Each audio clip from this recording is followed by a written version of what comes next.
Hi, I'm Yakir from Kela Israeli Intelligence. And Kela was founded in 2009. The thinking behind the company is, well, we have in Israel all these very bright kids going into the army. And a select few are going to be chosen by the army to serve as intelligence analysts and intelligence system developers. And these guys will go through rigorous training and will then go on to serve for several years in these roles, gaining vast experience. Eventually, their term is going to be up and their mandatory service is over. They will be discharged from the army, and that experience is going to waste. Basically, what Kela does is we hire these top-notch intelligence experts, and we let them do what they know how to do best, and possibly the best in the world, which is intelligence. What I'm going to show you today is a system that we've developed. This is a open source intelligence, web-based system, which searches for cyber threats, specifically targeting your organization. Now, each and every one of your organizations is going to have multiple layers of protection. You're going to have your antivirus, you're going to have your firewall, DLP and intrusion protection, and so on and so on. Essentially, every business builds the strongest fences that it can around it. However, and going here back to the military metaphor, really doesn't matter what type and how strong your fences are. You will always need to look at what the bad guys beyond those fences are planning against you. And that is the basic thinking behind the RaDark platform. Now, the way that the platform does this is it monitors your company's name, subsidiaries, affiliates, vendors, executives, brand names, and on and on. It monitors them for any mention in the shadier parts of the internet, or what's called the darknet. And without going into any detail, the darknet is where, if you're a crook and you want to take your criminal business online, the darknet is where you're going to do it. And what we monitor in the darknet are mainly technical discussions.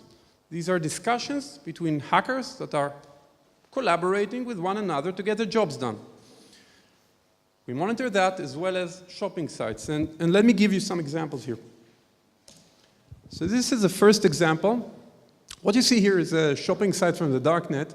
And what you can see is that basically for 30 bucks, you can go in and you can buy a small 4 to 7 page website written in standard PHP code that will resemble with 100% accuracy the website of one of the major banks.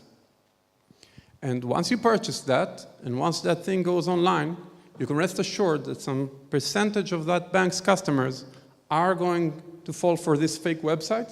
They're going to log into it, and from that second on, the hackers gained access to their account. That's a shopping website. This is a technical discussion that the system found. Basically, this is a hacker that's sharing with his friends the best method that he came up with for hacking into one of the online payment services. And you can try to read through it. Basically, it's really kind of idiot-proof. First, download this tool, go for this forum, use this attack tool on the website, take the output, go to the next step, and so on and so on. One last example. This is an interesting one. What you see here is a database breach. This is the users table containing over 1,800 usernames and passwords.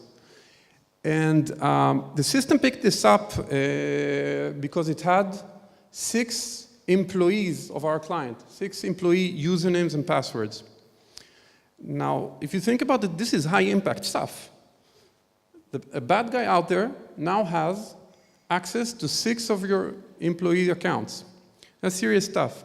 Now, the interesting thing, however, with this case was that our client was never actually breached. Their protections worked fine. Their databases were never hacked into. What happened here was that a vendor working with our client, a third party basically, got breached. Their database was exfiltrated, was posted online, and in it we found employees of our client, and this is now impacting our client. So this is the kind of information that the system routinely finds.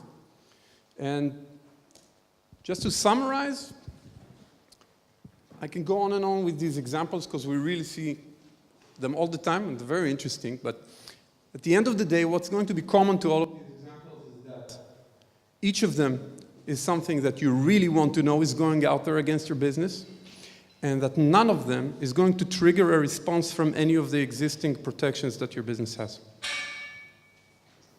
Thank you.